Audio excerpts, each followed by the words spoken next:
What's up, everybody? This is going to be a recap of my 5th day learning to parawing, and it also happens to be my 2nd day with the Ozone Pocket Rockets and my first session with the 2.4 meter. This was definitely the session that I've been waiting for. The first few outings that I've had learning to parawing, um, I saw glimpses of what it could be, but I wasn't like really getting stoked. But this session, this is the one where I was like, yep, here we go. This is what I want. So the reason why this one was so different was because I had really good swell to ride on. I was getting to use smaller foils and smaller parawings, all that good stuff.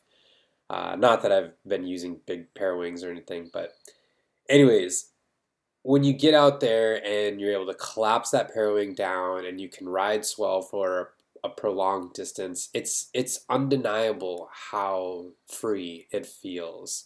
And one of the things that was spoken to me, and one of the reasons I was encouraged to learn to parawing was I was told that it was easier to ride swell without the wing. And I was kind of doubting that, but I've got to admit, now that I'm doing it a little bit, I think it's way easier uh, because I'm already established as a swell rider.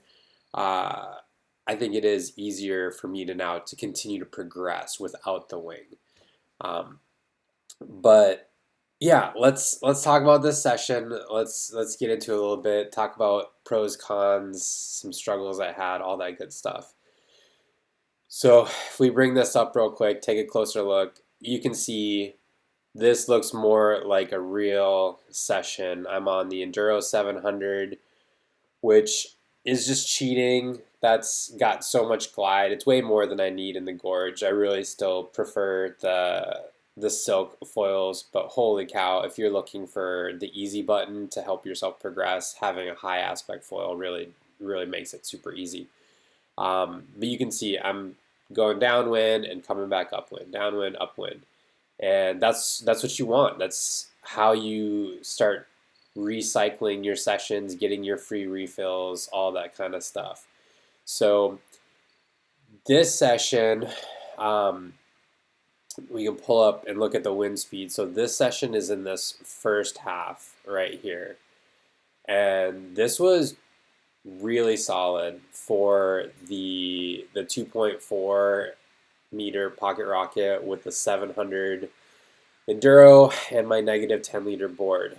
Now, I will say, if you look at this lull to gust range, this is, about a 20 knot range here. If you are sitting in a lull with the 2.4, this was challenging getting back on foot. And as a matter of fact, I don't have the skill level and understanding of how the parawings generate power enough yet to really say, like, oh yeah, I can guarantee I'm going to get back up on foil. The flip side of that being, even when it was gusting towards 40, I was never intimidated. I never felt like I was going to have the parawing ripped out of my hand. Um, it was just, my confidence was rocketing the entire session that I was out there as I was just becoming more and more comfortable and confident in the performance of the pocket rocket. So while this is probably not the perfect wind day, I think it was a great day to learn and experience the range a bit. But this first session was very, very reliable, and then I came in, had a little lunch break here, and then I went back out. And as the lulls started to get even bigger and farther down, this started to become pretty taxing and a lot less fun. So beyond that, though, beyond the wind, collapsing, depowering, packing up, all that stuff. Let's talk about that a little bit. So when you first are learning to parawing, I think it's completely fine to just collapse the A-line and cruise down the river. There's nothing wrong with that. I think that when you collapse those A lines, if you are a beginner swell rider, you are not going to be doing a lot of aggressive surfing. Um, and my first days learning how to use the parawing was in really small swell that I wasn't able to really push my surfing. So you're having a more linear experience. By just collapsing the A lines and holding it there and letting all the lines dangle, you're okay until you start swinging that around and surfing real swell. When you do that, you create tangles. And tangles are not fun for everybody. I'm an experienced untangler. I was a professional rock guide as well as a professional rope access technician, so I have seen millions of tangles, and it doesn't stress me out. It doesn't scare me, but I will say if you hold by the A lines, swing that thing all over the place, and then throw it back out to redeploy, it's probably going to be tangled. And you're probably going to be bummed, and you're going to have to sit there in the wind and figure that out. And that's what I did today. I tried a bunch of different riding methods where I, did the A-line collapse, swung them around, got tangles. I said, okay, probably shouldn't do that. I tried to do the stall where I grabbed A, B, and C lines and stalled and then pulled everything together. No tangles from that, but unfortunately, when you stall the parawing like that, and if you don't actually pack it down, um, that creates like an umbrella, and you'll be surfing, and as you're swinging that around, that gets hit by the wind. That is way worse than winging. So with the wing, I feel like the wing, some people say, oh, the wing gives you tons of help and is always pulling you forward. And there's maybe a little bit of that, but if you stall a parawing and have a parachute now that is just a collapsed parachute, that thing grabs a ton of wind and is acting like an umbrella, like I said, and it actually would throw me off balance. So no more stalling the parawings for me. I was done with that.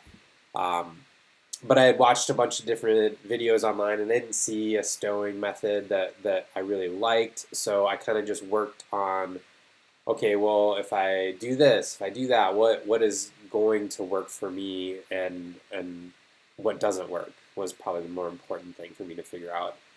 And I didn't figure out anything perfect while I was on the water, but then after my session, I went home. I spent a lot of time thinking about it, and I came up with my method of how to collapse and pack down the pocket rocket, and I'll talk about that after another session. But beyond the tangles, which are real but are not the end of the world and is user error in my opinion, the only other thing that was a real challenge is that the weeds in the river are getting really bad. And I had to jump off the foil countless times to clear weeds. And using the 2.4 with the 700 foil, which I've not really ridden before. I've taken it out for a quick lap or two in crummy conditions. That just, it's taxing, it's draining, it really beats you up. So learning to parawing when there's weeds all over the river, that's a challenge. But all that being said, all those challenges aside, if we come back to the session here and we look at some more of the positives of the experience, these are good upwind angles, okay? This is not, still, I don't know that this is quite as good as I am with the wing, but they're getting there for sure. Some of these are pretty darn close. And if you notice here, my jibes all look a little bit tighter on river left. And then I call, so you're going downwind this direction from left to right on the screen. And when I'm looking down the river, whatever's on my left, I call this river left and this river right. So you can see the jibes over here are a little bit tighter, get nice. Over here, this is where it's windy, this is where it's 40 knots, and you can see the jibes are a little bit bigger and more drawn out because I really had to focus on depowering the parawing. But the cool thing about this is that when you're going upwind and you are hooked in to the pocket rocket, this thing cuts through all of the wind. It just shreds it. So much so that after one real parawinging session in strong winds with good swell, I I hope that I never have to wing in those conditions again. I prefer the parawing 100% to the wing after this session, and I was just blown away by how good I was able to cut upwind and go through overpowered gusty sections. And then with that, while these sections over here were really windy and technically you could say overpowered, I could never feel the overpower unless I was unhooked. And then I was like, okay, this is pretty. It feels like the parawing is really, needs to be depowered, fully throttled, but it was never out of control.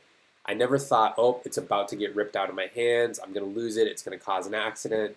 Nothing. It was even when it was really just getting hammered at 40 knots. I was confident and I respected it, and I knew that everything was gonna be fine. Which, just again, like I'm not trying to overhype the Pocket Rocket, but holy cow, like this thing is freaking awesome. I'm blown away by it. I really, really, really like it a lot. So you can see this is looking good, everything you want to see. And then if we scroll down here and we look a little bit closer, this is kind of the actual tail of the day. And when when the graph is up here and we're showing speed, that means I'm on foil, and then you see the drops and up and down. So you can see how many times I'm coming off foil. And like I said, the vast majority of that is all just hitting weeds over and over again, which is a bummer.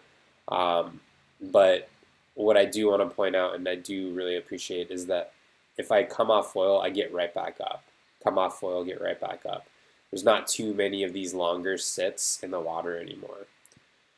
So yeah, for my second session on the Pocket Rocket, I'm in love. It's a phenomenal tool, and even though this wasn't the perfect session, like you can see here, I spent time in the water, and I came back in, had lunch, went back out, had this session, and I think I had even longer swims. Yeah, I got caught in some of those lulls and had a longer swim here. So those kind of long swims, those never happened to me on with a wing. Um, but even with those longer swims, I left the river today wondering if I would ever wing in good swell again. And at the moment, I'd have to say no. I'd have to say if there's wind and swell, I'm gonna pair wing. I'm not gonna be using my traditional wings, which is a pretty rapid turnaround for me. But when you've got the right gear and it feels right and you're having a ton of fun, there's no way to deny it. And here in the gorge with the kind of bumps that we have and the power and finesse of the Pocket Rocket, that is going to be the future of my riding. I'm really excited about it, and let me know if you have questions. I've got my next session coming up soon, and it looks like it's going to be another really good day. I'm going to go back to the silks and try those out again, and then I'm going to work on developing my own kind of pack down and stow method and see if that works in on my next session. So yeah, drop your questions and comments below. I'll try to answer them right away. See you at the river.